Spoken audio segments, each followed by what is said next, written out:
Morning મિત્રો, હવે આપણે એક નવું ચેપ્ટર શીખવાના છે. ચેપ્ટર નંબર 7 ત્રિકોણ. ત્રિકોણ આકૃતિ તમને આકારની અંદર ખબર છે કે ત્રિકોણ કોને કહેવાય, બરાબર? પણ એ ત્રિકોણની અંદર કેટલાક પદો આવશે, એ પદો વિશે આપણે આ ચેપ્ટરમાં અભ્યાસ કરવાના છે. ગયા ધોરણની અંદર તમે ત્રિકોણ વિશે કેટલીક માહિતી મેળવી હશે, તો એ જ માહિતીનો ઉપયોગ કરીને આપણે સ્ટાર્ટ કરીએ. ઓકે, તો પ્રસ્તાવના જોઈએ આપણે.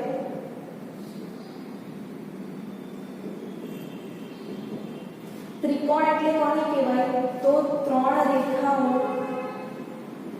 એના છેદથી બનતી બંધ આકૃતિ, જેને આપણે ત્રિકોણ કહીએ છીએ. આ રીતે ત્રણ રેખાઓના છેદથી એક આકૃતિ બને છે, જેનું નામ ત્રિકોણ છે. અહીંયા મેં બિંદુના નામ આપી દઉં છું, A, B અને C. તો આને આપણે ત્રિકોણ ABC કહીએ છીએ, બરાબર? તો ત્રિકોણ ABC ને ત્રિકોણ ABC વડે દર્શાવાય છે, બરાબર? ત્રિકોણમાં શું આવેલું હોય? તો એમાં ત્રણ બાજુઓ આવેલી હોય, ત્રણ ખૂણા આવેલા હોય, બરાબર? તો ત્રિકોણમાં ત્રણ બાજુઓ AB, C, BC અને CA. ત્રિકોણમાં ત્રણ ખૂણા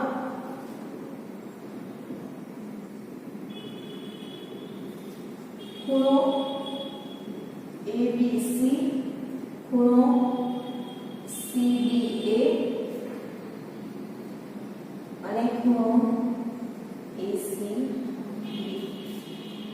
એમાં ત્રણ શિરોબિંદુ બી આવેલા હોય. શિરોબિંદુ એટલે બિંદુ A ને ત્રિકોણ ABC નું એક શિરોબિંદુ કહેવાય, બરાબર? એટલે શિરોબિંદુ A, B અને C.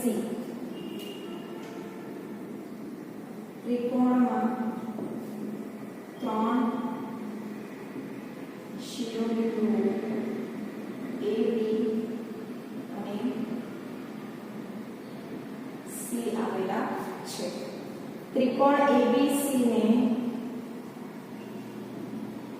ABC, CBA, CAB અથવા તો BCA, ACB,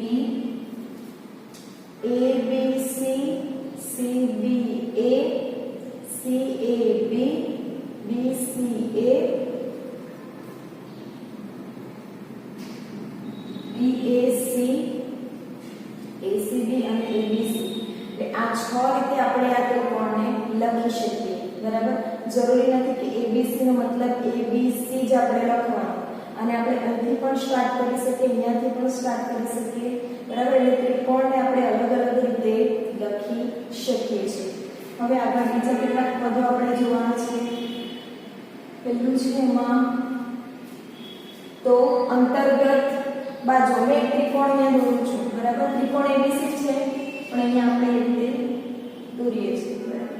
A, B, C. અંતર્ગત બાજુ, અંતર્ગત ખૂણા. ઓકે, સૌપ્રથમ આપણે લઈએ અંતર્ગત ખૂણાઓ. અંતર્ગત ખૂણાઓ કોને કહેવાય, બરાબર? તો અંતર્ગત ખૂણા એટલે બે બાજુની વચ્ચે એક ખૂણો આવેલો હોય. જેમ કે ખૂણો AB છે, બાજુ AB છે અને AC છે, બંને વચ્ચે ખૂણો કયો આવેલો છે? ખૂણો A. તેવી રીતે બાજુ AB છે અને બાજુ BC છે, બંને વચ્ચે ખૂણો કયો આવેલો છે? ખૂણો B. તથા BC છે અને AC છે, એની વચ્ચે ખૂણો કયો આવેલો છે? ખૂણો C. તો એને અંતર્ગત ખૂણો કહેવાય. તો એની વ્યાખ્યા આપણે લખીએ. બે બાજુઓની વચ્ચે આવેલ ખૂણાને અંતર્ગત ખૂણો કહે છે. ABC ના સંદર્ભમાં આપણે લખીએ તો DA અને AC ની અંતર્ગત ખૂણો A છે તથા AB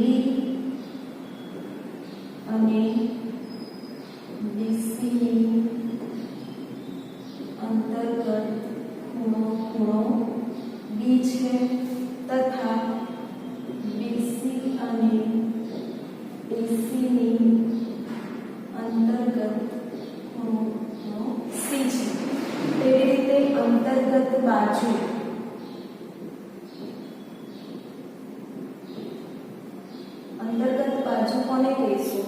તો અંતર્ગત બાજુ એટલે બે ખૂણાની વચ્ચે આવેલી બાજુને અંતર્ગત બાજુ કહેવાય. ખૂણો A અને ખૂણો B ની વચ્ચે બાજુ કઈ છે? AB. B અને C ની વચ્ચે બાજુ કઈ છે? BC. A અને C ની વચ્ચે બાજુ કઈ છે? AC. બરાબર? તો બે ખૂણાની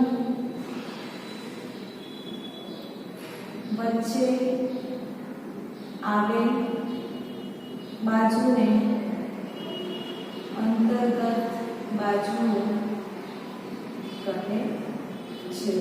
તો અહીંયા ખૂણો A અને ખૂણો B વચ્ચેની અંતર્ગત બાજુ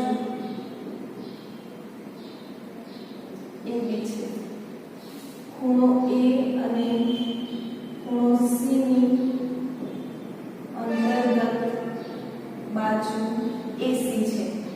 ખૂણો B અને ખૂણો C ની અંતર્ગત બાજુ BC છે.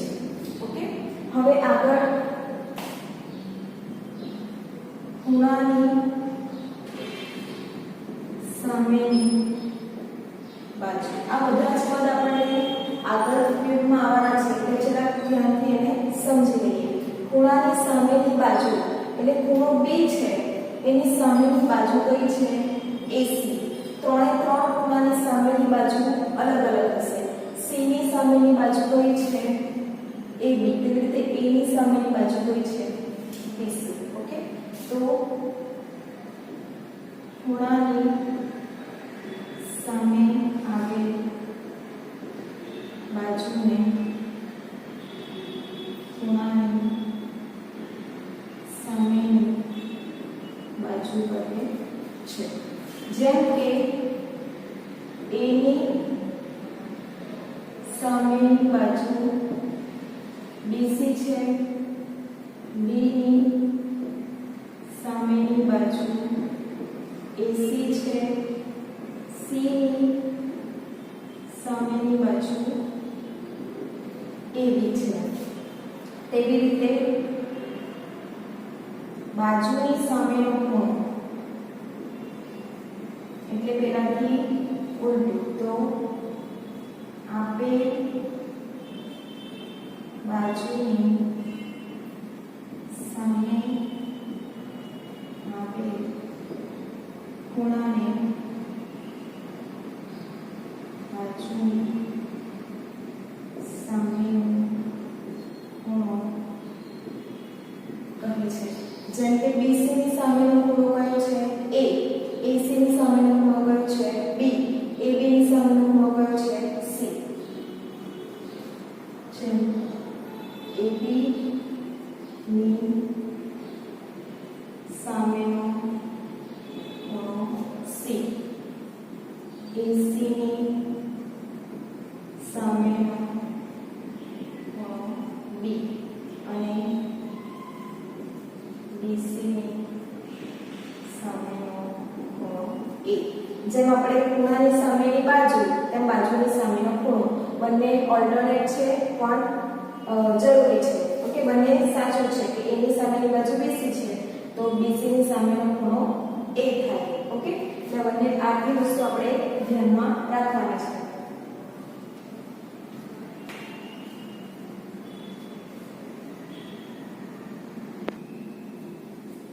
આગળ આપણે જોવાનું છે ત્રિકોણની એકરૂપતા. એમાં કેટલાક પદો જોઈએ. પહેલા છે એકરૂપ આકૃતિઓ.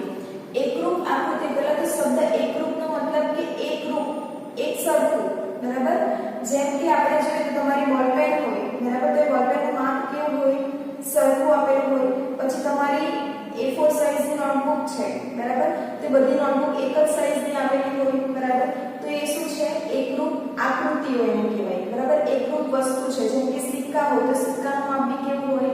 સરખું હોય. પછી આપણે ATM કાર્ડ છે તો ATM કાર્ડ બી કેવા માપના સરખા છે, કોઈ મોટું કે નાનું હોતું નથી, બધા કેવા હોય? સરખા માપના આપેલા હોય. તો એને એકરૂપ આકૃતિઓ કહેવાય કે જેના માપ એક સરખા છે, જેની લંબાઈ પહોળાઈ એકબીજા સાથે સરખી મળે છે. જેમ કે એક કાર્ડ અને બીજો કાર્ડ તો એની લંબાઈ અને પહોળાઈ કેવી છે? સરખા જેવી છે. એટલા માટે બંને આકૃતિ એકબીજાની એકરૂપ આકૃતિ કહેવાય. તો તેવી રીતે ત્રિકોણમાં બી ત્રિકોણના ખૂણા અને ત્રિકોણની બાજુઓ એકસરખી આપેલી હોય તો તેને એકરૂપ આકૃતિઓ કહેવાય છે.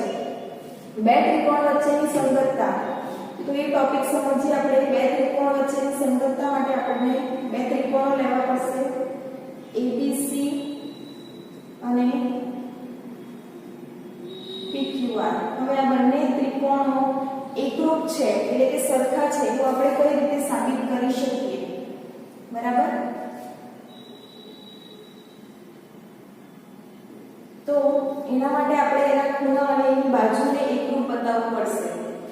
બરાબર, તો ત્રિકોણ ABC અને ત્રિકોણ PQR વચ્ચે સંગતતા ABC અને PQR હોય તો ABC PQR એકરૂપ ત્રિકોણ થાય. બરાબર, સંગતતા એક જ હોય એવું જરૂરી નથી. સંગતતાનો મતલબ શું થાય? તો A ને સંગત P, B ને સંગત Q. જે પહેલા આપેલું છે એનું પહેલા સાથે બીજું અને બીજા સાથે ત્રીજું, ત્રીજા સાથે સંગત થાય. તથા જો એ P સાથે સંગત હોય અને B Q સાથે સંગત હોય તો AB કોના સાથે સંગત થાય? PQ સાથે. તેવી રીતે BC કોના સાથે સંગત થાય? QR સાથે. અને AC કોના સાથે સંગત થાય? PR સાથે. બરાબર, એટલે એ સરખા થાય એને સંગતતા આપણે કહીએ છીએ. સંગતતા આટલી જ હોય એવું જરૂરી નથી. ABC PQR સાથે સંગત હોઈ શકે છે, ABC PRQ સાથે સંગત હોઈ શકે છે, ABC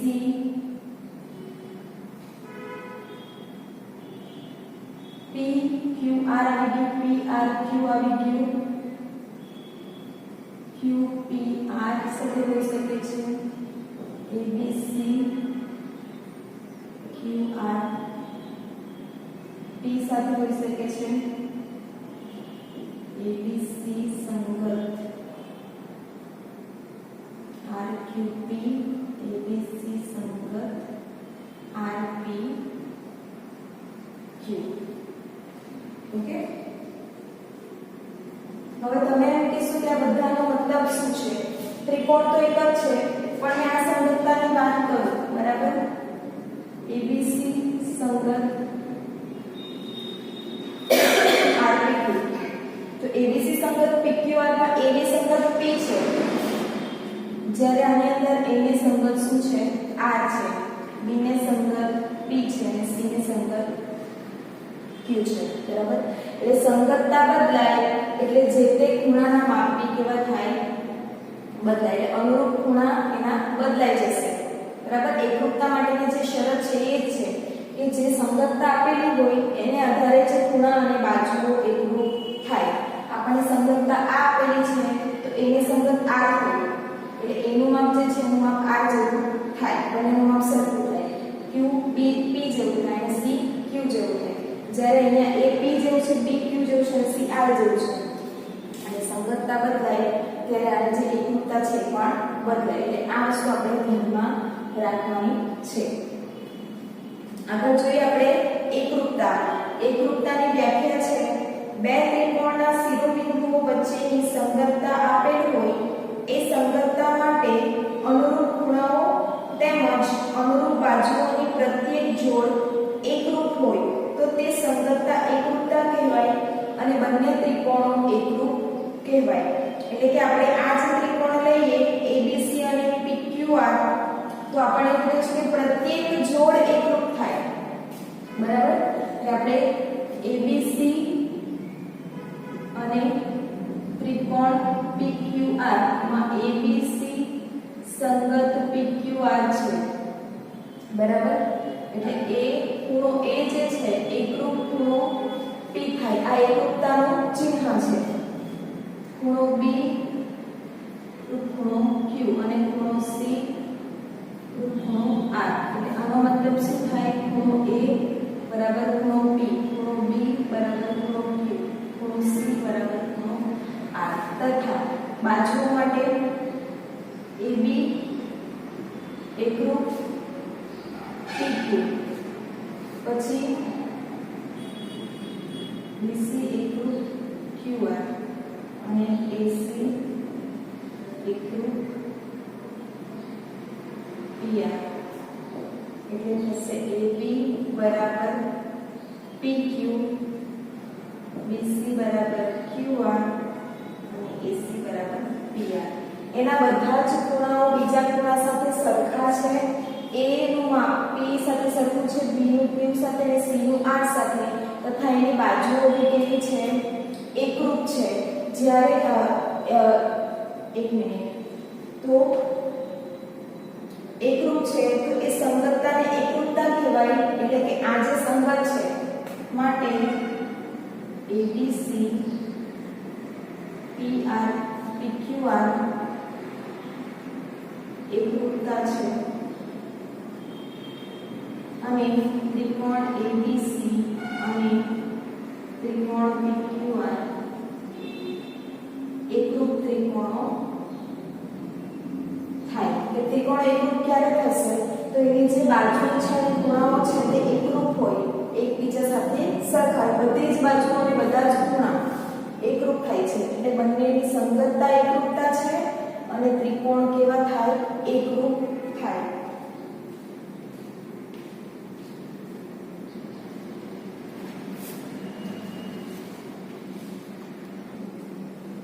હવે એમાં જ આપણે શીખીએ કે ABC એની સાથે જો QPR સંગત હોય તો ખૂણો A એકરૂપ ખૂણો Q થાય ખૂણો B એકરૂપ ખૂણો P થાય અને ખૂણો C એકરૂપ ખૂણો R થાય એટલે ખૂણો A બરાબર ખૂણો Q ખૂણો B બરાબર ખૂણો P અને ખૂણો C બરાબર ખૂણો R તથા AB એકરૂપ QP એટલે AB બરાબર થાય QP તથા BC એકરૂપ બાજુની બાજુ છે એટલે PR BC બરાબર PR તથા AC એકરૂપ QR AC બરાબર QR થાય એટલે એની સંગતતા બદલાશે એટલે એકરૂપ ત્રિકોણો બી કેવા થાય બદલાય એટલે ABC સંગત QPR એકરૂપતા છે અને ABC QPR એકરૂપ ત્રિકોણો છે એકરૂપ ત્રિકોણોને જો અનુરૂપ અંગો સમાન હોય અનુરૂપ અંગો એટલે કે એના ખૂણા અને એની બાજુ એના અનુરૂપ અંગો કહેવાય તો અનુરૂપ અંગો અને અનુરૂપ ખૂણા જો સમાન હોય તો એને લખાય CPCT okay corresponding parts of conjoint triangles એટલે એકરૂપ ત્રિકોણના અનુરૂપ અંગો બરાબર તો દાખલામાં આપણને કે એક જગ્યાએ આપણે CPCT બરાબર અથવા તો આપણે આ જે આપેલી છે એકરૂપતા એની કાઉન્સમાં લખેલું હોય CPCT